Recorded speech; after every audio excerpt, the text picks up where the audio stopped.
Hey everyone, so this is Tomiyako 100 here, and it's like 10 in the morning.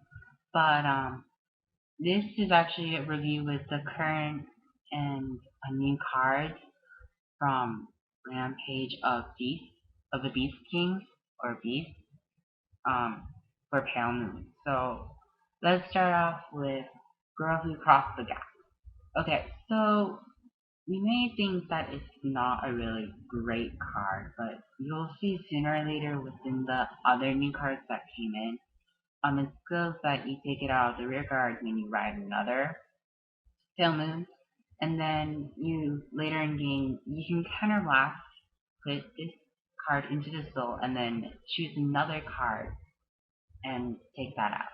Well, I'll show you in just a bit or tell you how you can use this skill, which is very good personally late in the game.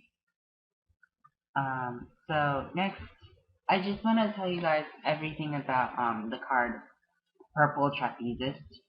At first it was actually a promotional card, but right now it seems to be that Bushiroad is actually going to release it in set 7 and will and like people in the that are buying the US will not have to worry about not getting purple trapezes.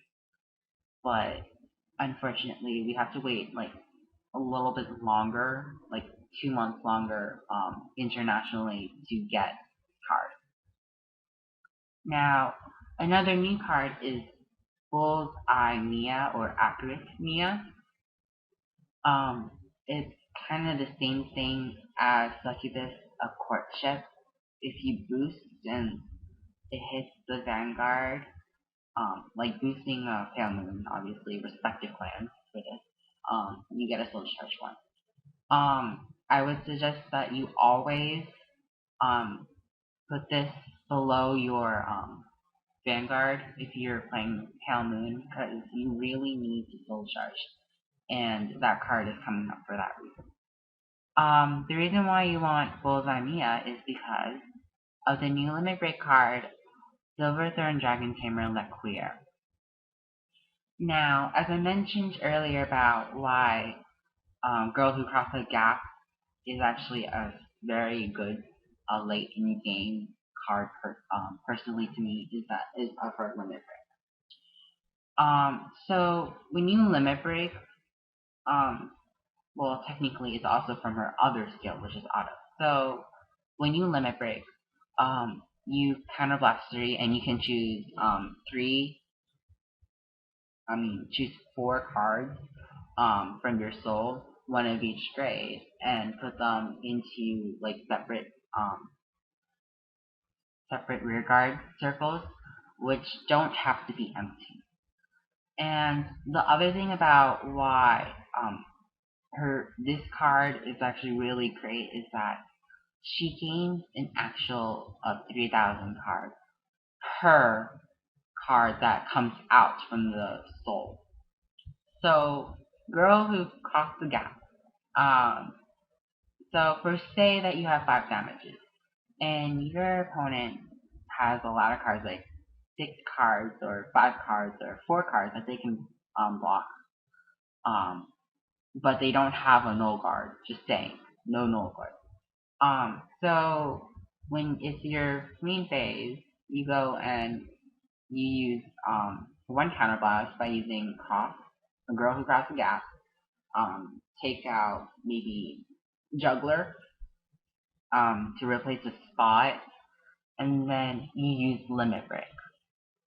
So for 5 times 3, that's like 15,000. And then you use your last counterblast, and you use Gap Skill again. That's actually an extra 18,000. So that's the maximum you can go in by using that skill. So, and then adding an extra boost, that's a whole lot because you're using Mia. Okay. Now another current card that we've already had in the past is Jumping Jill from the manga booster pack, extra booster. Basically, when it comes out of the soul, she gains an extra 3,000. That's why if you're riding onto a grade 2, I suggest riding Jumping Jill, because sooner or later, her benefit is added a lot. So, that's why I personally would ride Jumping Jill. Or you can also use yeah, so you just use Silver Thorn Dragon Tamer tech for your skill of Limit Break and call this girl out again. But it gives her an extra 3,000 boost, so making her an actual of 12,000 attack on the turn.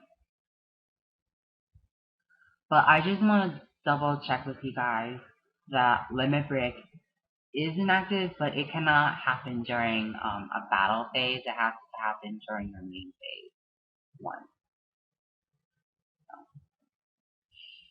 Now, the final part 1 of this review is actually called, that I'll go over is Sword Magician Astara.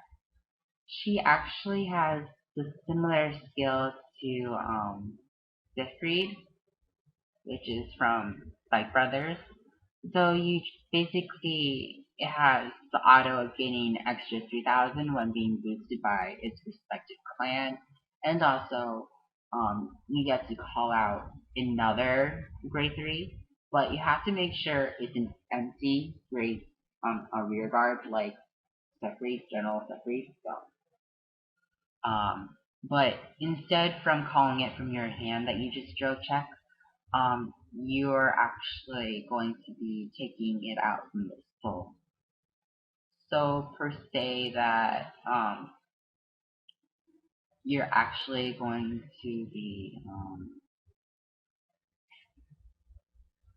like how do I say? So you're basically just don't really feel like, or you don't have enough cards in your hand and you want to block more attacks after the end of your turn. I mean, I haven't used her skill yet because of the mount. I'm not really great with using drive checking grade 3, so I personally don't really use it. But if per se you do use a skill and you don't feel like putting out another card out because your hand is low, and then you drive check a grade 3 with Astara, then go ahead and use that skill for an extra attack, because your opponent might think again about blocking, since it's kind of like a last minute thinking thing. So that's kind of it for this review for these couple of cards. So please comment on your opinions as well, because I want to start people to tell me like how they're using it, and also I don't mind you guys asking questions on how certain cards are being done as well, like how their effects work and such. And again, below I'll also post the link for the Lequier skill as well. From the Bushiroad forum, I actually personally asked this question as well. Or, I mean, well, actually, I personally asked this one technically, not the previous one. So, thank you, and I'll see you guys soon.